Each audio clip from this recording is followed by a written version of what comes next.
Olá, sétimo ano, segunda videoaula de ciências. Hoje a gente vai estudar então a unidade 2, matéria e energia nos ecossistemas.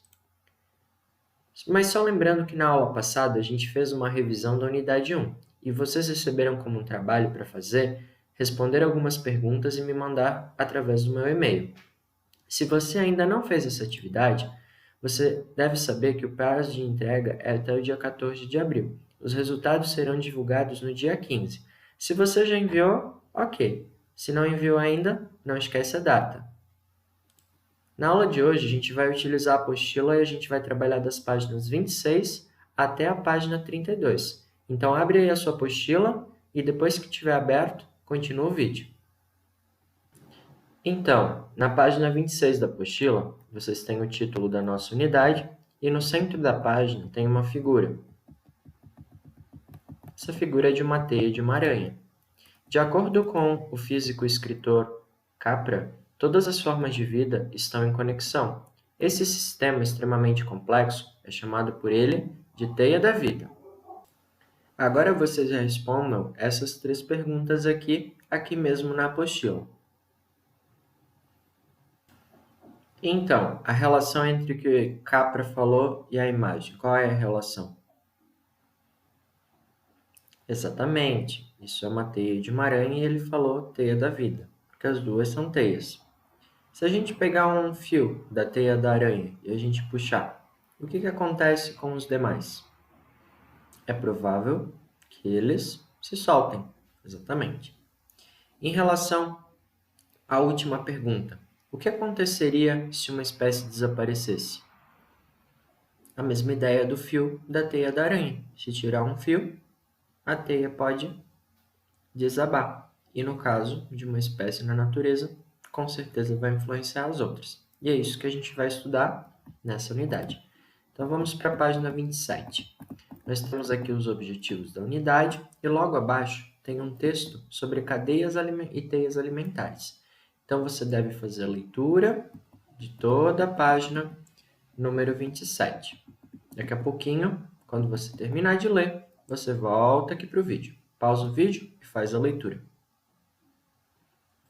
É importante que você marque aqui no primeiro parágrafo o significado de teia alimentar, que é uma sequência de seres vivos que um serve de alimento para o outro.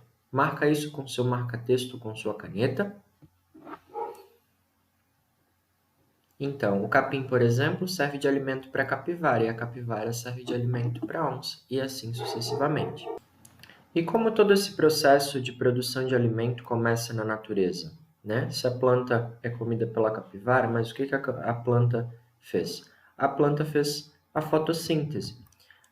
E no processo de fotossíntese, a planta ela pega luz do sol. Então, ele só ocorre durante o dia enquanto há luz.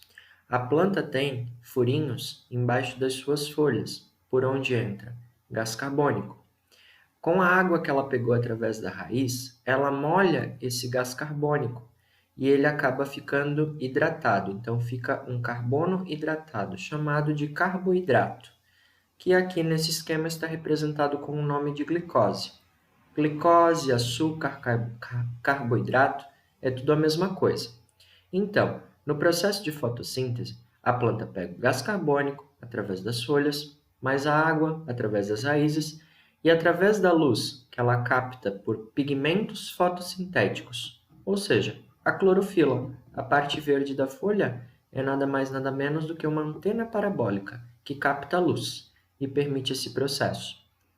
Ao fazer a fotossíntese, a planta produz o carboidrato, ou glicose, ou açúcar, e também oxigênio. O oxigênio ela libera para a gente e a gente utiliza na nossa respiração. As plantas dentro de uma cadeia alimentar são os produtores, porque elas produzem, através da fotossíntese, o primeiro alimento disponível. Logo depois dos produtores, vêm os consumidores.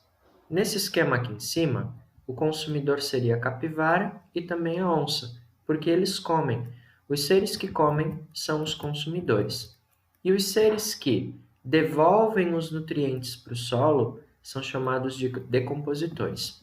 Vamos agora para a página número 28. Agora, vocês devem fazer leitura apenas do texto aqui sobre produtores. Leiam o que são os produtores e depois volta para o vídeo. Pode marcar então a definição de produtor. É essa primeira linha. Os produtores geram o próprio alimento através da fotossíntese. Não são só as plantas que fazem fotossíntese, mas também as algas, e elas são chamadas de autótrofos, ou autótrofos, ou autotróficos.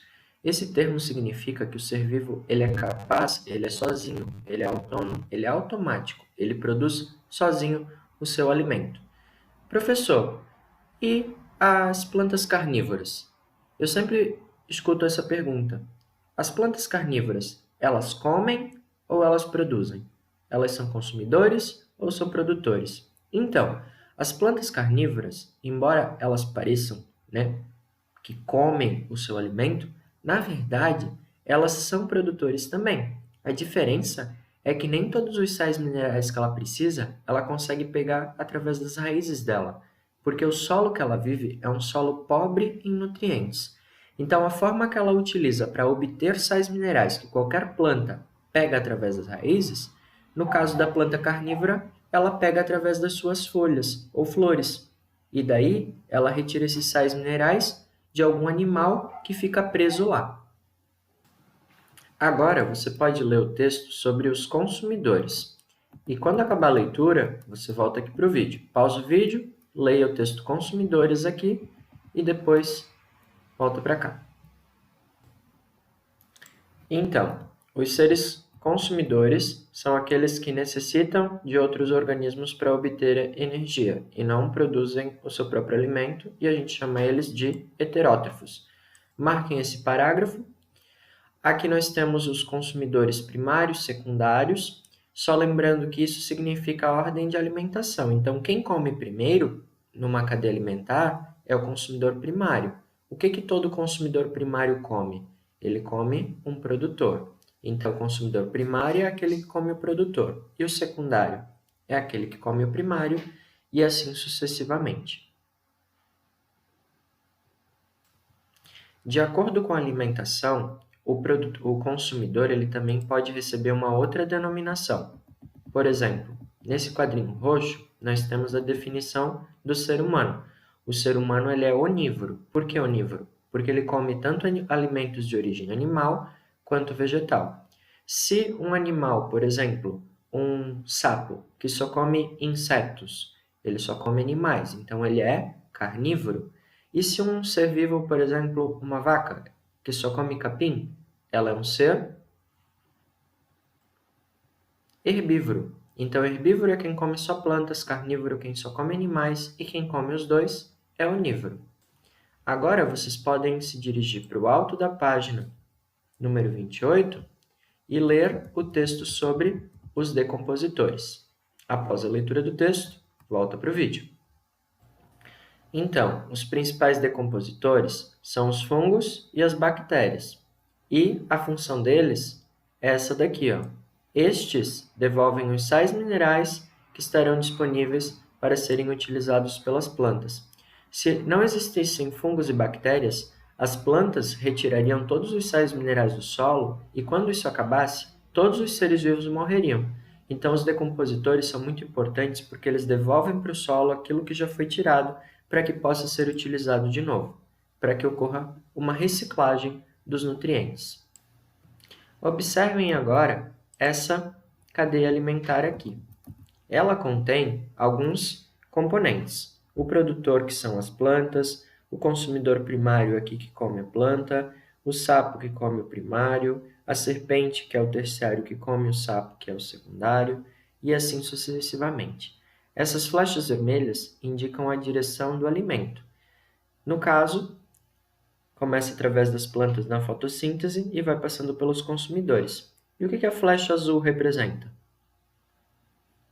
Isso mesmo, a decomposição. Todos esses seres, quando morrerem, ou quando defecarem, ou perder uma parte do corpo, vai ser decomposto pelos fungos e bactérias que existem no solo.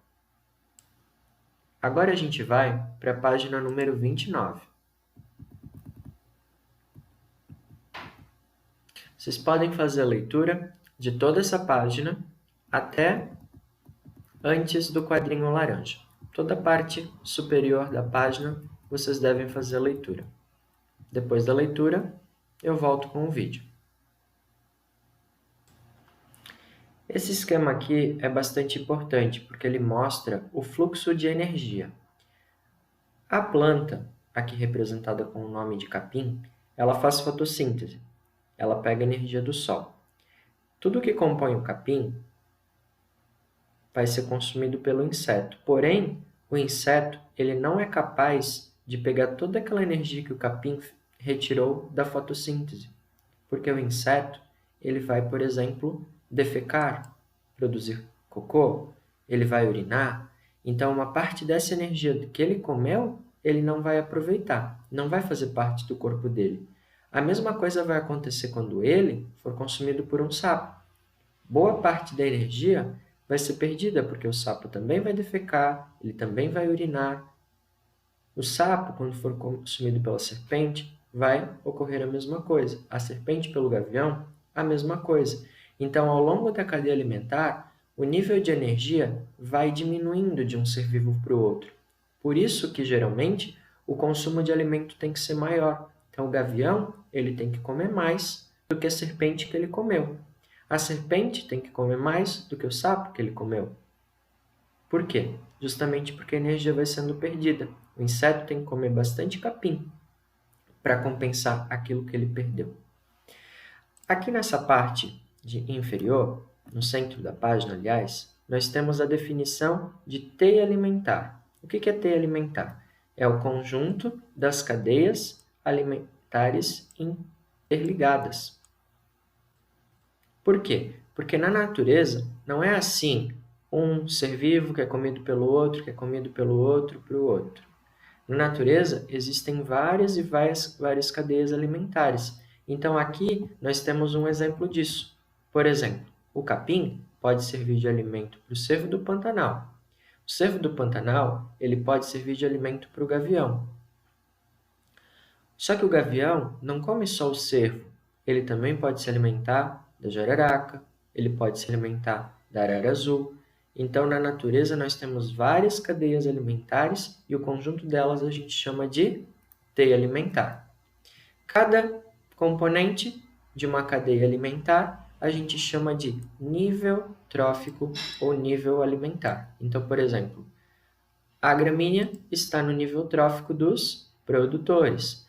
Os fungos e bactérias, eles estão no nível trófico dos decompositores. O buriti, que é esse frutinho de uma palmeira, ele está no nível trófico dos produtores, porque é uma planta. A arara azul está no nível dos consumidores. Agora, você vai aqui para o final da página e você faz a leitura desse pequeno texto no quadro laranja e depois pensa nessa resposta. Aliás, pensa na pergunta que tem aqui. Você pausa o vídeo, faz a leitura, pensa na resposta e depois volta para o vídeo. Então, justamente a resposta da pergunta foi aquilo que eu mencionei lá no começo. Toda a energia que o capim absorveu e fez fotossíntese não necessariamente vai passar para o grilo, porque o grilo ele vai perder parte dessa energia através das necessidades dele, por exemplo, defecar, a questão dele estar voando, ele vai gastar parte dessa energia. A mesma coisa vai acontecer com o sapo, com a serpente. Então, ao longo dos níveis tróficos, o nível de energia sempre vai diminuindo. Vamos agora para a página número 30. Aqui no texto Conexões. Em 1962, a escritora americana Rachel Carson lançou o livro intitulado Primavera Silenciosa, em que relatou os efeitos do DDT, um produto químico usado no controle de insetos que atacam lavouras. Uma das consequências mencionadas pela autora sobre o uso do pesticida é que ele se acumula e passa de um ser vivo para o outro nas cadeias alimentares. Vocês vão fazer a leitura agora desse trecho do texto e depois vocês devem responder as perguntas A e B. Só antes então de vocês começarem a ler e responder, o DDT foi um veneno muito utilizado após a Segunda Guerra Mundial para matar os insetos causadores, por exemplo, da dengue, da malária. E esse produto ele acabava matando os insetos, porém, quando um animal comia um inseto, ele acabava se acumulando também no corpo do animal. E é uma coisa interessante, por quê? Porque quando o sapo comia o inseto com DDT, imagina que o sapo não comia um inseto, ele comia vários insetos. Então, o sapo acumulava uma grande quantidade de DDT. Só que o DDT, ou qualquer veneno que existe, quando ele entra no corpo de um animal, ele nunca mais sai. Então, a quantidade de veneno que tinha no sapo foi a quantidade toda que ele comeu de insetos. Daí, quando uma serpente comia, por exemplo, 5 ou 10 sapos, ela ingeria todos os venenos produzidos por ele. Então, os venenos, na natureza, eles não saem da cadeia alimentar. É diferente da energia. A energia vai diminuindo, mas a quantidade de veneno no corpo dos animais, ao longo das cadeias alimentares, ela sempre vai aumentando. Então, leia o texto agora e responde as questões A e B. Depois que você terminar, você volta para o vídeo. Então, agora a gente vai fazer a correção dos exercícios. Na pergunta A, aquela era uma primavera sem vozes. Pássaros se alimentavam de insetos, que se alimentavam de sementes e das folhas da plantação. Represente a cadeia alimentar e classifique os componentes. Então, era só colocar a ordem de seres vivos que se alimentam um do outro e escrever quem era o produtor, quem era consumidor. Assim, por exemplo, plantas, insetos e pássaros. As plantas são os produtores, os insetos consumidores primários e os pássaros consumidores secundários. Pergunta B. Como o uso do DDT atingiu as cadeias alimentares daquele ecossistema? Então, o DDT acabou matando os insetos e isso acabou influenciando em todos os seres que viriam na sequência da cadeia alimentar. Aqui uma sugestão de resposta. E na pergunta C, com os elementos fornecidos pelo texto, como você justifica a escolha do título do livro? Justamente porque matou vários seres vivos, eles não estavam mais lá para produzir nenhum tipo de som, por isso, primavera silenciosa, né? Acabou com o canto dos pássaros. Certo? Agora a gente vai fazer uma revisão do que a gente já viu. Vocês devem observar essa sequência e vocês devem classificar esses seres vivos com esses 3 nomes que tem aqui. O que o milho é? Produtor, exatamente. E o rato? Consumidor. E a cobra? Decompositor? Não, é consumidor também. E a coruja? Consumidor também. Nesse exemplo aqui, nós não temos nenhum decompositor, mas entendo que na natureza, fungos e algas, aliás, fungos e bactérias são os decompositores. E que os consumidores eles podem ser classificados de acordo com a ordem do que eles estão comendo em primário, quando se alimenta dos produtores, secundário, quando come o consumidor primário, terciário, quando come o secundário, e dali em diante a gente vai ter quarta ordem, quinta ordem, sexta ordem, é assim que a gente vai chamar os consumidores. E aqui, muito importante, os decompositores, eles decompõem todos os seres vivos quando morrem, e não só com uma flechinha como se decompusesse apenas a cobra, certo? E aqui, uma teia alimentar. Lembra? Teia é o conjunto de várias cadeias. Então, observe essa imagem e tenta visualizar pelo menos uma cadeia alimentar. Conseguiu? Eu vou pegar um exemplo aqui então. Gramíneas, rato, raposa e onça. Aqui é uma cadeia alimentar. Outro exemplo. Árvore. As folhas são consumidas pelo inseto herbívoro, que é consumido pelo lagarto, que é consumido pelo gavião. Aqui uma outra cadeia. Então, várias cadeias formam uma teia alimentar. Pessoal, tarefa de ciências. Na apostila, vocês devem fazer as páginas 31 e 32, número 1 a número 5. Já no caderno de atividades, vocês têm das páginas 19 até a 21, os exercícios número 1 a número 5. As tarefas devem ser feitas até o dia 14 do 4, porque no dia 15 a gente vai fazer a correção na próxima videoaula. E para aqueles que ainda não entregaram os seus trabalhos através do meu e-mail, lembrando, o prazo de entrega também é até o dia 14. Obrigado e até semana que vem.